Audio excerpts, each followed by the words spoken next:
is our weekly chat with our guy, Alan Griffin, getting you ready for Cuse and Duke tonight in the Dome. And Griff, busy week all around. First, congrats to you. Baby Brooklyn has arrived. How's the last week been for you? Yeah, definitely. Pretty excited. She's a breath of fresh air. Probably one of the quietest babies I've ever seen, but that's a good thing, and I'm knocking on wood. Hopefully it stays that way. But her and mom is all healthy, and it's a blessing. Thanks. That's what you want to have. What's your sleep situation like right now? Yeah, what you clocking a night? You know what? Probably about 5 hours right now, which is a good thing for me. Yeah, it's not bad. I'm doing the graveyard shift. And it's just one of those things. But I'm up that early in the morning anyway, 3, 4 in the morning, because I try to go to bed early. So yeah, it's all good. Okay, so you missed out on the trip last week, obviously, out to California for those couple of games with Stanford and Cal. Take me through, like, the balance of those two games, because, like, one was like, oh, my goodness, like, everything has gone wrong, and then you guys basically flipped the script completely for Cal. How'd you get that turnaround done so well between those two games? You know what? I think it was one of those things where, it's just, for who we are throughout the season, starting off slow, it really bit us in the butt against Stanford. And Stanford was able to jump out on us and get a significant lead. And then once they got the lead, we outplayed them the rest of the game. Which if we started off halfway decent, we probably, would have been 2-0 on the trip. So I think that was the message to our guys the next day. And they went to practice and they practice hard and just made some, minor adjustments and guys came out and played great and was able to bounce back. Yeah, and it was crazy because, right, 0 leads in the Stanford game and literally never trailed in the Cal game. And Red was able to, he tossed that zone out there a few times in the Cal game as a change of pace. What led to that being as effective as it was on Saturday? I mean, we practice zone pretty much almost every day, and it's one of those things that we got in our back pocket. And he just used it. He thought that it would be effective against Cal because Cal has really fast guards and really shifty, wings that can get in the lane. So he threw it out there to just try to contain them and not put as many fouls, driving fouls on us. And it got our guys to keeping these guys in front of us and really, keeping them out of the paint was the main thing for us. And, we saw Naheem playing center for that zone most of the time that it was zone on Saturday. We haven't seen him a ton this season. Is that just what makes sense for that you go to McLeod when you're going to go to that defense?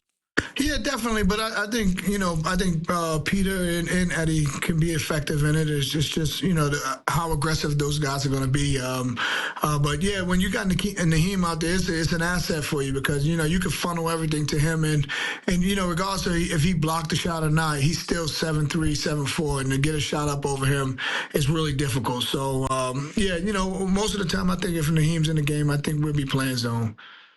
The 7'4" hasn't changed. He is a very, very tall guy in the middle of that defense. Is that something that it worked? I know you practice it a lot, right? But it specifically made sense against Cal. Is that something you think you're going to use from here on out, a little bit every game? Or is that really game specific to what Cal did?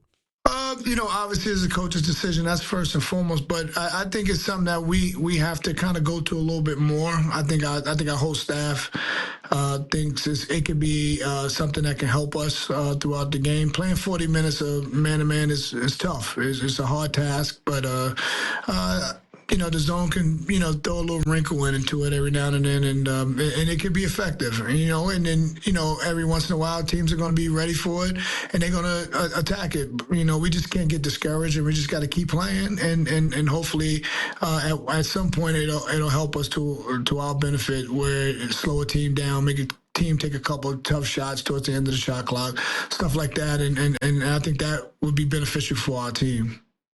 Yeah, certainly helped you guys out on Saturday and the nice win against Cal. And, man, besides that, like, the zone stood out just because we haven't seen it a lot this season. But, man, I'm looking at ball movement on offense in that game, like the extra pass. It felt crisp, felt like there was good energy. Did that pop to you, Griff, that it felt like that was maybe there in a way that we hadn't really seen a lot?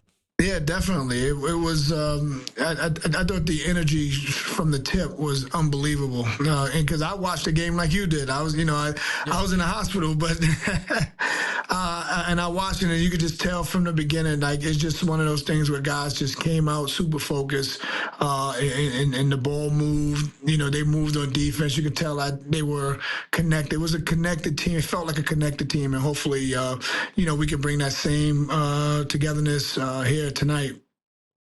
Yeah, and it felt like that. It popped through the TV set, so it must have Oh really yeah. felt that way. I Oh yeah. imagine for the guys that 3,000 miles away from us that had it going on there. And you mentioned Right. tonight here, it certainly it doesn't get any harder in the league than this game tonight against Duke. They're the best team in the league. I don't think there's a lot of a question about that. What goes into a game like this when you're dealing with the likely number one pick of the draft and Cooper Flag and everything they're tossing out against you guys? I think first and foremost, don't make it bigger than what it is. It's a game.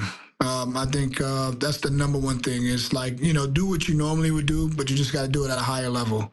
You got to, and that's what we try to encourage our guys to do every game, not just a game against Duke, and who they, what they being the number two team in the country and having the number one pick or whatever it is on a team. But, obviously you got to give them respect because they are playing well. I think this is probably not the most talented Duke team I've seen, but in terms of togetherness, in terms of being a team, I think it's probably up there with probably some of the best in the history of the school, because these guys are locked in. They play together. They play hard. They got guys coming off the bench that could be starters. I mean, it's just a really good, made up team. I think the team is, you got to give Coach Shire and his staff a lot of credit for, putting together this team.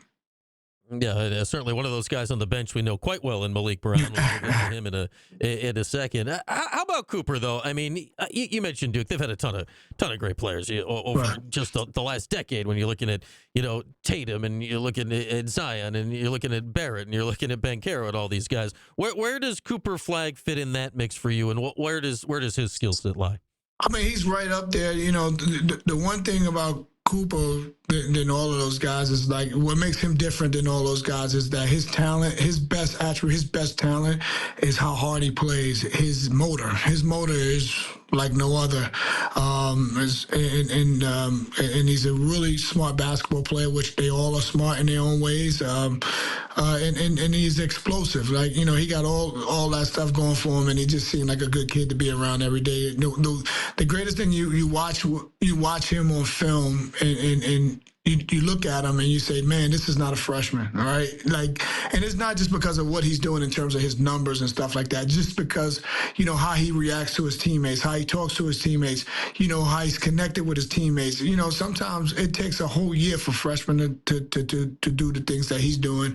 And that's an attribute, again, to their coaching staff, helping him buy into what's important, because obviously he's a great player, but winning is everything. Right, and if you don't win, it doesn't matter what you do on the stat sheet.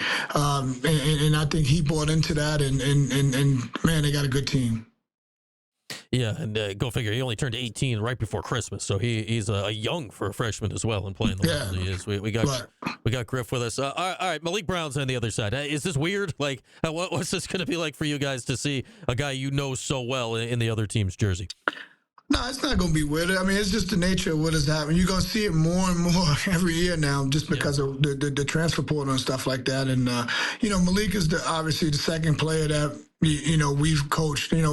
Frank Anselm, who's at Louisville, he was in here. Now Malik coming in here. I mean, Malik's a really good player. He's doing great things for them. He did great things for us, and obviously we always wish him nothing but the best. And I'm just looking forward to seeing him, and I'm happy that he's healthy. He went down with a scare a couple of games ago. Somebody ran into his leg, and I called him, I texted him just to make sure he was okay, and I said that again, like there's no hard feelings. It's just the nature of what college basketball is, and we're looking forward to competing against him. Right? And that's it. Yeah, and you know this. He's got a very unique skill set with all those deflections and all the stuff he does. How tricky is he legitimately going to be to play against, and how much does it help that you guys, I mean, maybe not as many of the current team, they weren't necessarily with him last year, but that you guys as coaches know the deal with what he's good at? Yeah, I mean, and that's the one thing that we made our big guys aware of. Just like you can't put the ball in front of them. I don't care who you are, but let alone our Yeah. big guys. And he has fast hands, and you got to be really careful with him around the basketball. He has a really good feel of where the basketball is, and quick hands are going to get it. I mean, it's unbelievable. But I think our game plan for him is been it's normal than what we do for anybody. But again, you just got to be super careful with the ball around him. Yeah, he will poke it away from you if you're not Oh, careful. We've seen for sure. Yeah, he does that as well as anybody his size in the country over the course of the last couple of years. All right, Griff, let's say we got ourselves a close game late today. What leads to putting you guys in position to win this game here? I would say how we're defending, and my thing is, I think it starts with us on offense first and foremost. How we're scoring, like we got to be able to make shots. We're making shots. We're taking the right shots because sometimes when you take bad shots against them, it leads to transition, and you don't want to see this team in transition because they're very good. But we're rebounding with them, and we're defending. I think quality shots, rebounding, and defending and making them take tough shots on the defensive end. I think that'll give us our shot.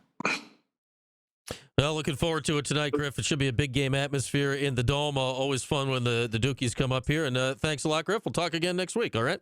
All right, thanks.